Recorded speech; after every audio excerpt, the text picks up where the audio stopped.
come on up. You have traveled far and wide and reached new heights to simply relax with us. Just be sure not to break any vases that may be worth 8 million yen on your way up here. Up on the lookout.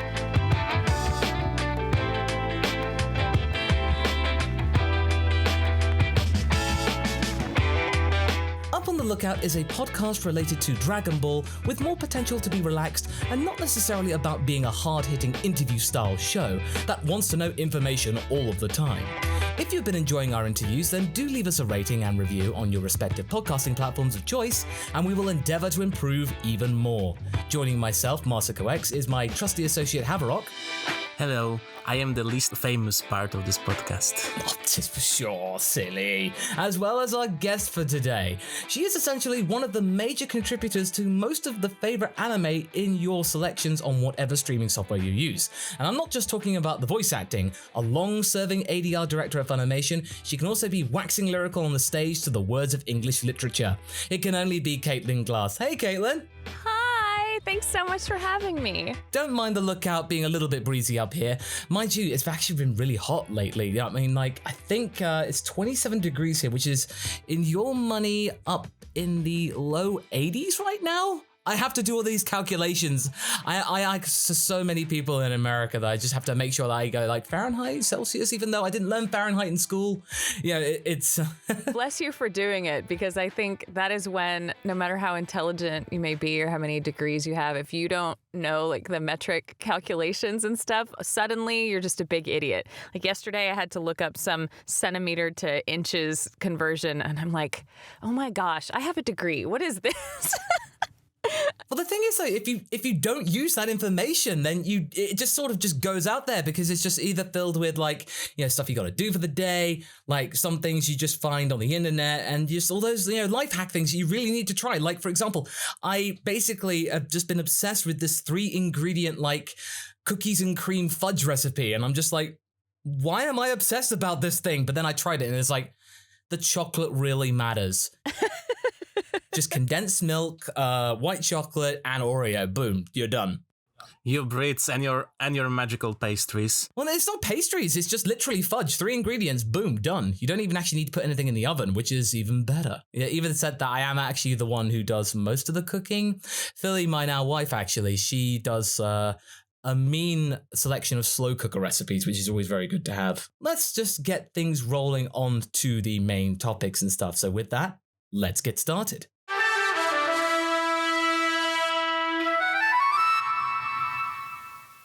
So, Caitlin, it's been years since we actually got to see each other in person, and I still remember the first time we actually properly hung out, because I know that we passed each other sometimes at Youmacon a few times, because you were a regular guest there, as were we back in the early 2010s. We went to a London convention, and I think you really didn't have anyone with you, and we just thought, well, why don't you come and hang out with us and our group and stuff? A chance to have a bite to eat at a certain chicken place, which has become very well remembered. Yeah, so getting some Nando's. Ah.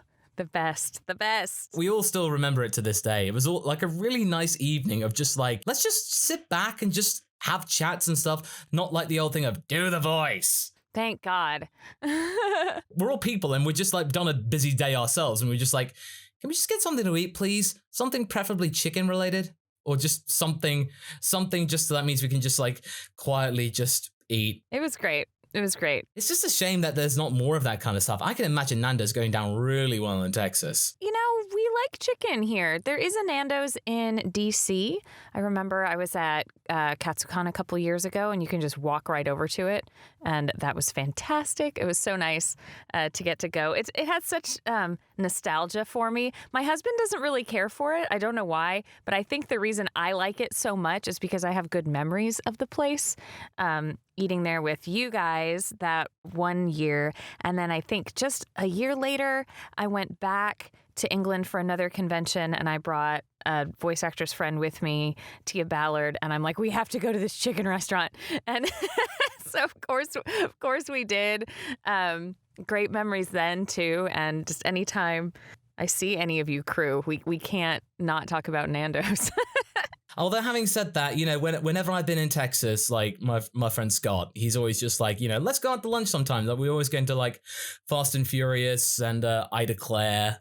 Ida Claire that's always very good. Like their waffles there, it's like, oh my God, that's absolutely heavenly for breakfast. Seriously. Fast and Furious is in my neighborhood up in Greenville. And literally, it was pretty Fast and Furious and stuff. What definitely has been Fast and Furious as well has been the transition in the voice acting world to something really, really bizarre, yet also something really close to home for anybody out there who is dabbling in amateur voice acting.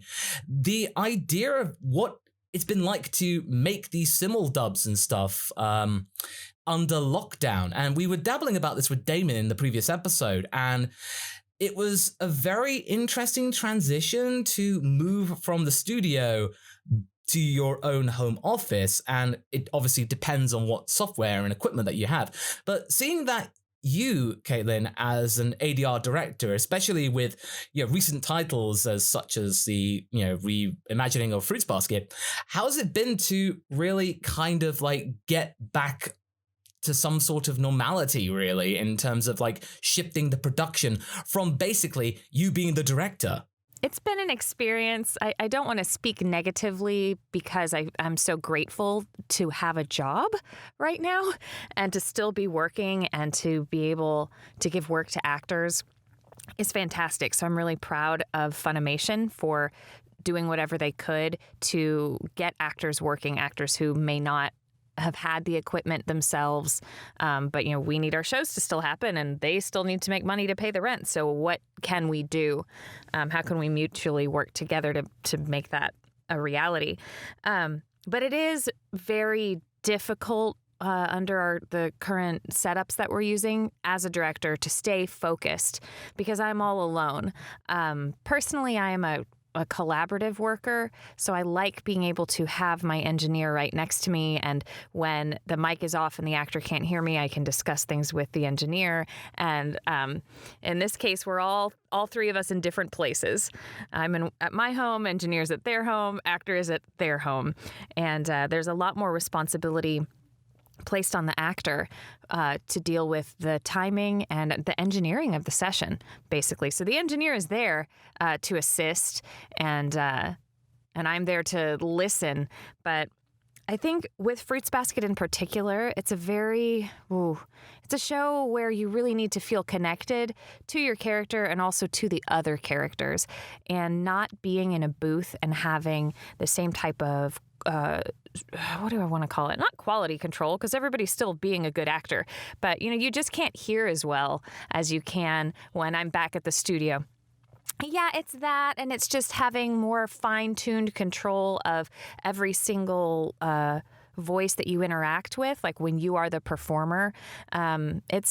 It's hard. It's hard to feel like you're truly in the story because you have so many other things to think about. Normally, what's great about being a voice actor, particularly in dubs, is you just come in and you don't have to have really prepared anything. You show up, you just have to have your head in the game, and then you get to live as your character for the next hour or 2 hours. But under these circumstances, when you are the actor, you are also managing your session and dealing with the software and all of that. And while I know that plenty of voice actors have home studios, and when they're doing their own auditions or even some indie projects, they're already they're doing everything that I just explained. But for dubs and for Funimation, I think what makes them great is the fact that an actor can come in and they only have to focus on their character. So it's been a challenge. I think that we're rising to the occasion, but I know that I am very anxious. I look forward to getting back into the proper booth. We do fully understand that there is that studio atmosphere, because I remember going into recording stuff for Sound Cadence and just having that connection with like Scott and Amber. They're just on the other side of the booth. Recording for Hells, for example, that was a very, very trippy thing, but it was really important having Scott's direction.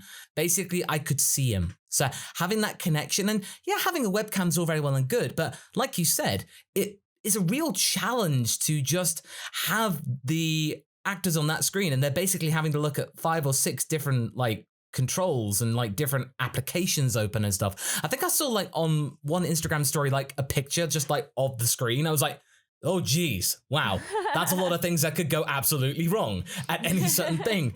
Yeah, but out of all of this, has there been anything that you've learned through this process to either streamline it for once it's safe to come back to the studio, or whether it would be just going back to business as usual? And I cannot speak for the company. This is just Caitlin speaking for herself and what she'd like. I hope that what we have discovered with the software that we found and the kits that we've sent out to people could allow for perhaps just an easing up of the workload. But mainly, I mean, as far as schedules are concerned, I feel the pressure as a director to go to work as often as possible. Even though I have an assistant, if I need to take a day because I'm sick or I need to go take my dog to the vet or, whatever I might need, I really just want to be there all the time, directing all my own stuff. And I think that with the setups we have now, maybe it could allow for us to one day a week as a director be able to work from home. Engineer can still go to the studio. Actor could still go to the studio, but I need to be here because some guy's coming to fix my toilet, or that to manage the work-life balance better. For me, I commute to work about 45 minutes a day going, and then 45 minutes to an hour coming home. So what's really relaxing about this situation is like I just get up, and I'm still getting up at about the same time every day, but now the morning time is my own. It's not like eat real fast, get dressed, get out the door, sit in traffic. I can get up, I can make breakfast, I can sit, I can play Animal Crossing for a little bit, I can relax with my dogs. Oh, look, it's 10 a.m., time to go to work. So I just hope that for our own sanity, because we work a lot. We direct 2 shows at a time that are simuldubs, and then we often have our previous simuldubs coming back around for home video. So we're going over them again and perfecting them, because often there are changes made to the animation, so we have to adjust. So I think the most I've worked on at one time is about 5 shows at once. That's a lot of things to be swimming around in your head. So I'm like, wouldn't it be nice if just every Wednesday I could do my job from my bed in my pajamas? That's what I hope happens. And I also hope that this scenario opens the door for us to utilize more actors that we previously hadn't been able to use because of their location. My diary's looking relatively clear, I must say, Caitlin. Good to know. I'm teasing, but you're absolutely right there. It's just very important, and a lot of people that I know are friends of ours, they work up in London and they commute in all the time, and it's absolutely intense trying to get in on the underground and stuff like that. But now we basically had instructions from our government to say, ideally, don't use public transport. And people have actually been really sticking to it. But at the same time, having that ability to actually talk to your employer and go like, hey, I don't either feel comfortable coming in right now, but I still want to work, or it's all about having that like trust mechanic with it. And seriously, I've been around Texas and the highways. I've seen all those spaghetti junctions and stuff. It's maddening, and I've been in that traffic, so I absolutely feel you there. Right, every day. Because I live in Dallas proper, so yeah, I got to drive northwest about 40 minutes. So It's really good to know that just from a different perspective that things have been able to adapt. Let's then adapt our style of podcasting to go to the main topic, which is mainly focusing on you, Caitlin. Let's head over there.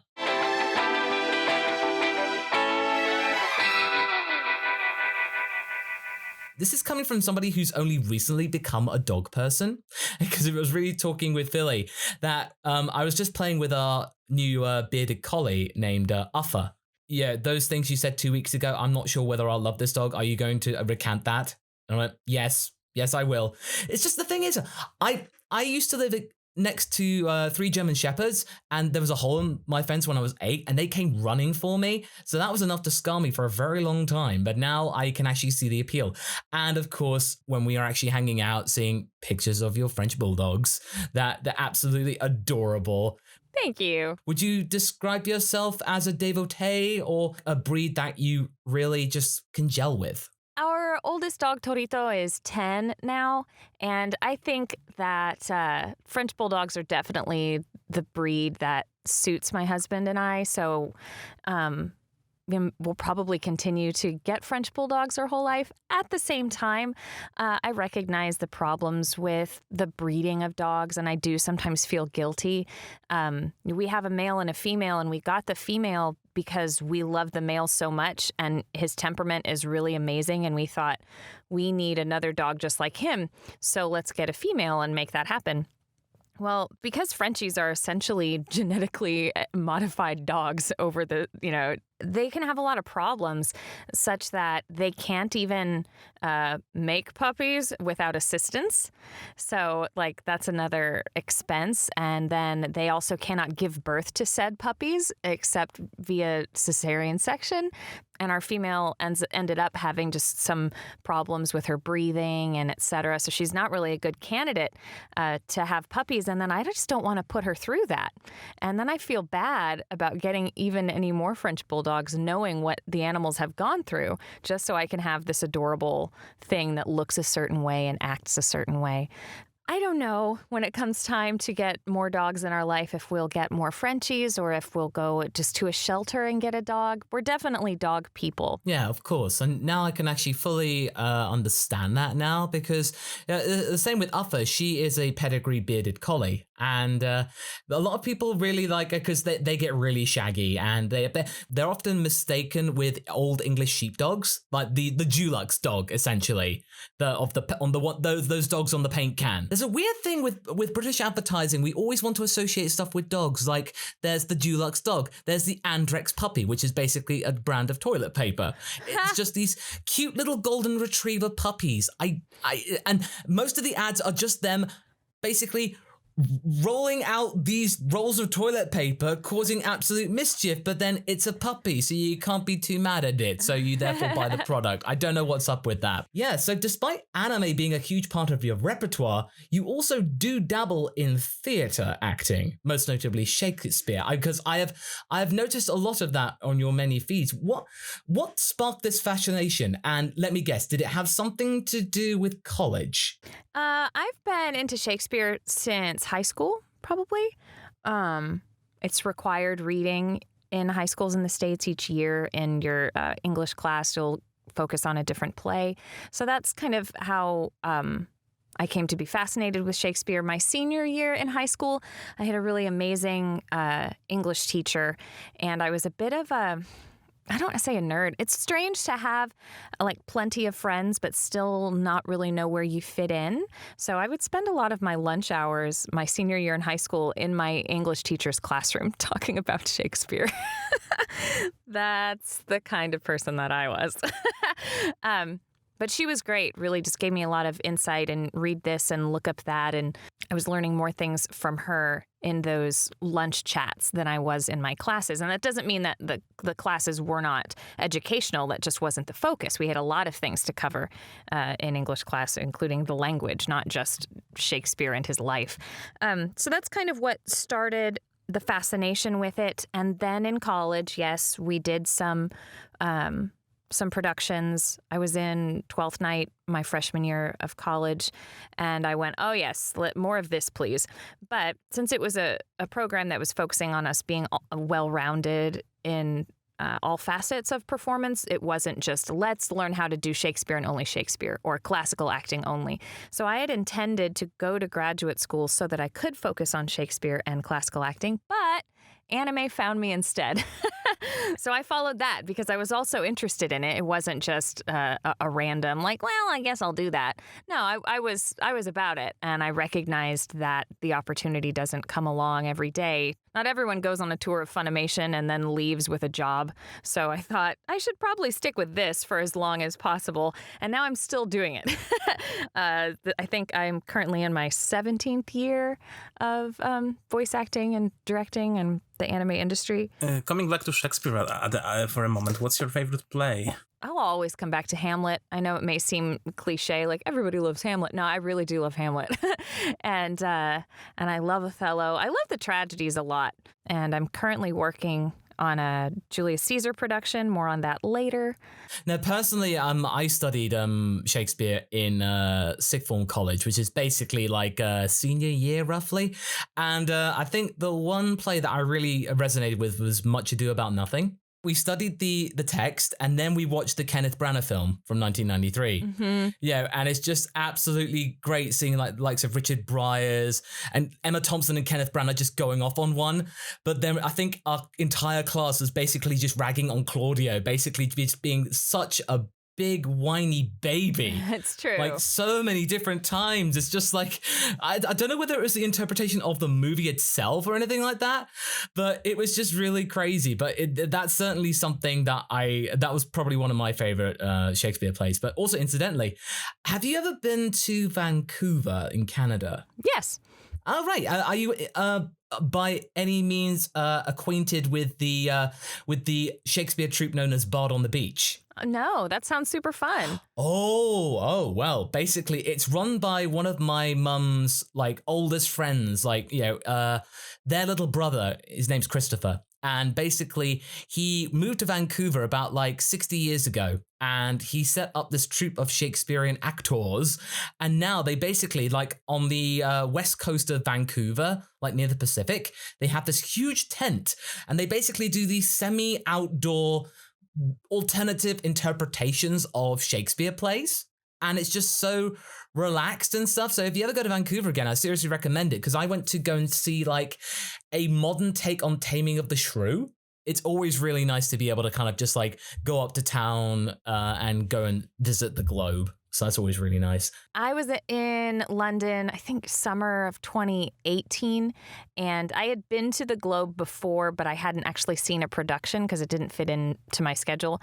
But that summer that I was there, I did get to see The Winter's Tale, which is a strange show to see in the summer. But it was amazing. The most amazing thing. That place is spectacular. And if I could do anything, like if I had to just quit my job tomorrow for some reason and it wasn't, coronavirus everywhere, I would move to London in a heartbeat and just study and do whatever I could to perform on that stage before I die. What an amazing place. Let's move on to something a little bit more in keeping with Dragon Ball. But you do still have a passion for the erudite and the sophisticated, so no wonder the character of Vados was right for you. Because quite frankly, it actually became sort of like a mini joke on my channel, basically. I think it was just one of these various things during the Tournament of Power, and Vados was being particularly sassy, even more sassy than usual. And we had the hashtag Sassy Vados. Ah, yay, good. Vados, though, wasn't actually your first Dragon Ball role. And I am so sorry that you were in this one. You were in Bio Broly? And you were playing a character, it was back in 2005. I don't expect you to remember that entirely. I remember. It was a quick little thing. It being relatively quick, that's absolutely fine, because that was not a good movie. It was not a good movie at all. So, no. It's basically, Broly comes back as a clone, but then turns into Blob, which then is killed by water. Vados is far better. But how did you actually find yourself in that role, going into the new series of Dragon Ball Super? Christopher Sabat just offered it to me. I think he said he'd been looking for some way to get me into the series for a number of years, but didn't want to just give me a throwaway or one-off episodic character, or even one that was just for a little small arc. So he was just kind of biding his time until the right character came along, and then she did. The first thing I did as Vados actually was for one of the video games. Yeah, Xenoverse 2, I think. They knew that Super, the show, was coming, and these characters would need to be cast, and so the first work I did as her was in the game. I remember that the games were very important in gaining an understanding about what particular characters were doing what, because there was an example of Goku Black in this one. And because in the original interpretation of it, because again, the anime hadn't really come out yet entirely, it was like Goku, he's this happy-go-lucky kind of guy. And then they basically turn him, it's like the whole idea of like Christian Bale Batman, as in, I'm Goku now. Right. Just like, so, but obviously these things change. But did being part of a game, finding the voice there, was it a bit less pressure? Because I can imagine with there being loads of lines and not necessarily needing to worry about lip flaps, did it help you in some way find your feet with that character? The way that it helped was because I was consistently getting to listen to the Japanese performance and then do it. Japanese and then me for, however long the session was, an hour or two. When normally when Vados shows up, she doesn't have a terrible lot to say, and if she does, it's just her and Champa speaking to each other, or it's in a big crowd scene, so every 10 lines I'll have a one-liner. So I guess to your question, I think that it probably did help me come up with the voice, but it was still months later that we actually began recording the show, so I just had to listen back to what we had set in the game. What was the process of finding that voice? Were you trying to find a kind of similarity to Ian's interpretation of Whis, given the fact that, Vados and Whis are brother and sister? So Raleigh Pickens, who is the engineer and director for a lot of Super, maybe all of it, he was like, here's Ian, let me play it for you. And I already knew Ian very well from working with him. So I kind of got to hear the things that he was doing with his voice, but I also recognized once I saw Vados's animation that she wasn't quite as ridiculous as him, and that I imagine her being the sister that knows she's superior to this brother of hers. I kept all of those things in mind, and I think maybe Chris Sabat wanted me for this role because of our roles together in Fairy Tail. I don't know this for certain, but he plays Elfman and I play Evergreen, and we interact with one another.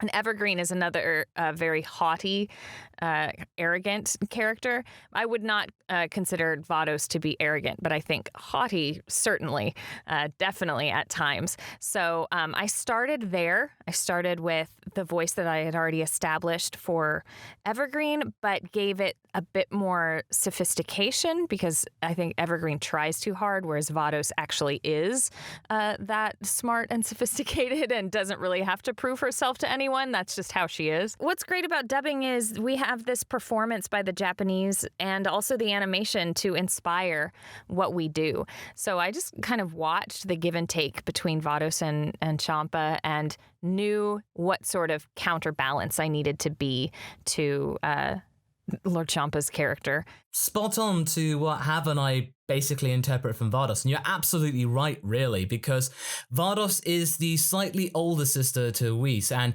there are so many times where Vados is just like, oh, I already knew that ages ago, Whis. You only just learned that, and Whis is just like, oh, come on, there's no need to be so arrogant about it. Yeah. Even though angels are meant to be these mysterious, very powerful enigmas within Dragon Ball, which in theory can basically do anything whatever the writers want them to do at any given point, there is that brotherly connection with the sister. That connection between the two of them is actually really human, and it's actually really refreshing. They always strike me as, as those two twins that one will always say, hey, I'm 2 minutes older than you. And I think that's the Vados Whis dynamic, I always felt it like that. I would agree. Yeah, Ian was so excited when I was going to go in to record for the first time because he'd been playing Whis for over a year, and he's a huge Dragon Ball fan. Oh, don't we know it? We know that. Psych me up for the recording, so I go in for the first time, and I tell Raleigh, well, Ian said this about the character, and I should maybe think about the other characters from this perspective, and blah, blah, blah, and I give him this whole spiel based on what Ian had said, and Raleigh goes, yeah, well, I guess you could do that, or just do whatever you want to do. It's like, okay, that's a very Vados decision, in retrospect. Just do whatever I want to do. I'm sure my decision will be much better than Whis's. Yeah, and another fun aspect to her character that a lot of people don't know about, once the Tournament of Power gets underway, just goofing off with Raleigh, another person I've known for a very long time, I don't know who decided this, if it was his idea or mine, or if I just randomly did it and then we took it and ran with it.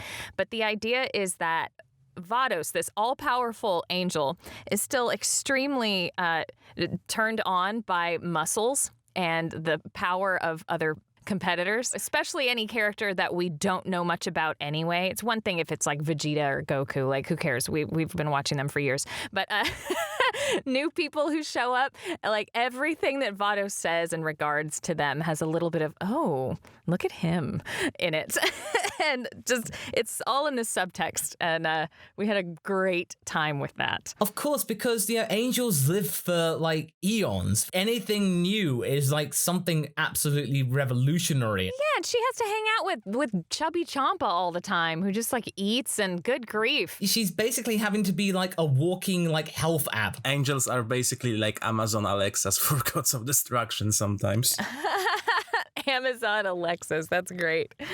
You get that idea because like at the Battle of Gods thing, when Beerus is just going like, oh yeah, by the way, Goku, there's like 12 universes out there. And it's just this throwaway line, and we're left reeling in the movie theaters. And then later on, Whis is just saying, well, by the way, as Lord Beerus actually said, there's actually 12 universes out here, and I'm going to use all these pretty little colored marbles to actually illustrate my point. Yep. They do act as exposition machines, but at the same time, there are these moments that actually work because the brother-sister dynamic, Champa and Beerus have that. What was that feeling at that time when, in the Tournament of Power, Champa, Universe 6 were about to be erased, and there was that moment when Vados actually would say goodbye to Champa in a way. Did you have any experiences like that? Did you get referred to that in the booth? Was that anything that you had to deal with? Well, I remember recording it, and I remember like my last recording session for Dragon Ball. I think I even took a picture of it and posted it on my Instagram because it's pretty momentous to be a part of essentially the biggest franchise in anime in the West. So it was bittersweet. I was so grateful, but then also sad that it was coming to an end so soon. But it's Dragon Ball, so there's never really an end. Fingers crossed there'll just be some more of her. Oh, don't worry. I think there will be, because Vados is very, very popular within the community. And it was actually for a long time when we saw the visual, the first bit of promotional art for Dragon Ball. I remember some of my friends and we were trying to debate because we were thinking, oh, this Universe 6 other fat cat god has an angel as well. So we were like thinking, okay, so we've got Beerus Whis. There's the adult drink, and kind of name puns. What could it be for what then become Vados? And we were just thinking like tequila, so it could be a teki, kite, and stuff like that. But yeah, that obviously went to Kitera, who was the god of destruction for Universe 4. We then got Vados after Calvados. Have you actually tried Calvados? I have not. Oh, well, I did like a video like a couple of years ago about drinks of the gods. And it's basically going through all 12 universes and drinking the alcoholic drinks of every single universe. There's still one to do about drinks of the angels. So, I'll let you know if you can't find an example of a bit of tipple of Calvados. I must say that this made all my drinking friends in Polish pretty amused. Stick some Crispin cider in front of me and I'm absolutely fine, or a gin and tonic. Really loving my Roku gin right now. It's absolutely really, really nice. Always a good gin and tonic in the evenings, especially when a video is done very well that day. I was just laughing. It's such a proper British drink, little gin and tonic. If there's like an open bar in the green room, I say, hi, can I like get a, gin and tonic, please? Sure. Would you like a Hendrix or Gordon's? And I'm thinking, so do you have any Whitley Neal, by the way? A bit of Roku? Seriously, the amount of gins. Oh, Sipsmith. A blood orange gin. There are so many different flavored gins out there. It's crazy. Just with the amount of there are going to be countless numbers of angels named after all sorts of drinks. It's actually been really good to, get to know your connection to magical characters and stuff like that. But I suppose one last thing we can talk about before we wrap things up for today, you actually got to do something really magical and something that not a lot of people get to actually experience. You got to be a Pokemon. Oh, I was was like, where's he going? Ah, with yes, this? you got to be What am- Diancie. Yes, I did. Diancie is like one of those really iconic characters, and everyone was thinking it was heralding the days of Gen 7. Like, all the leaks were coming out saying, is this Pokemon going to be the start of Gen 7? No, it was a special Pokemon in for a specific movie. But how did you land that role? Because that's like one of the big things to get into Pokemon, and especially being a Pokemon. I was just fortunate to have met the director of the show at the time, and I also have known one of the producers who works, I believe he still works for the Pokemon Company, for about as long as I've been in anime.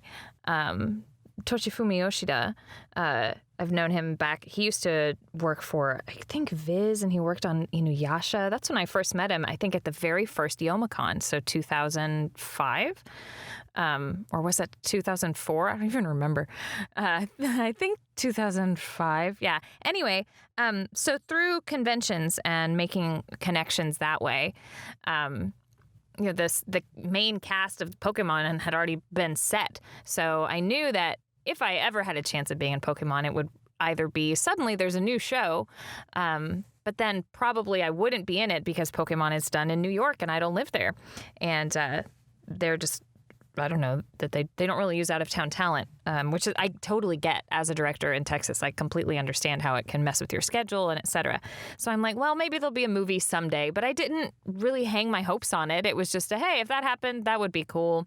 And out of the blue, I get a call from Tom and or an email maybe, and he says, hey, we've got this movie coming up, and there's this character I think you'd be great for. I still had to audition, however. It was not a given.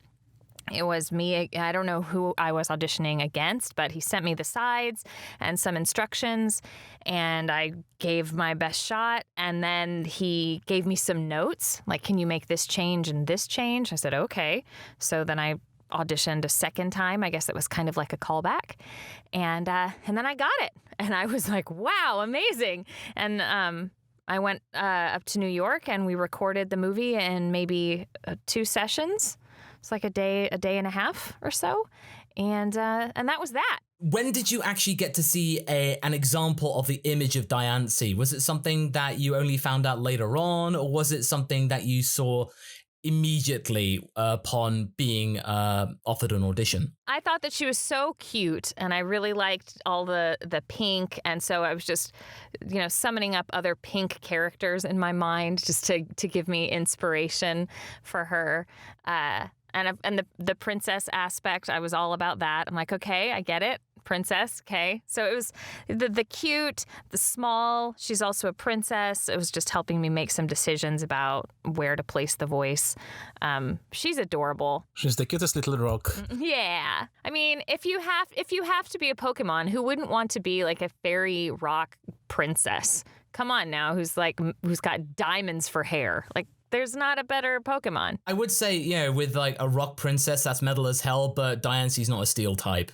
No, that's true. Yeah, all that remains to be said is thank you so much, Caitlin, for joining us on the podcast today. You're so welcome. It's been my pleasure. Before we head back down to Earth, can we have some examples of where any listeners might be able to find you should they wish to experience more of Caitlin Glass? So I'm pretty active on Twitter and Instagram, and I do also have a YouTube channel, but there's just very random stuff on there. Certainly enough random things to keep you occupied, but I don't post there on the regular.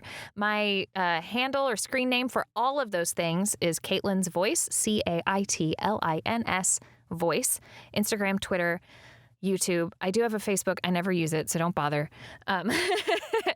Every time there's a new episode of Fruits Basket that airs in English, we'll do a watch along on my Instagram live that night, usually Monday nights. So keep an eye on Instagram to find out if an episode is airing or not.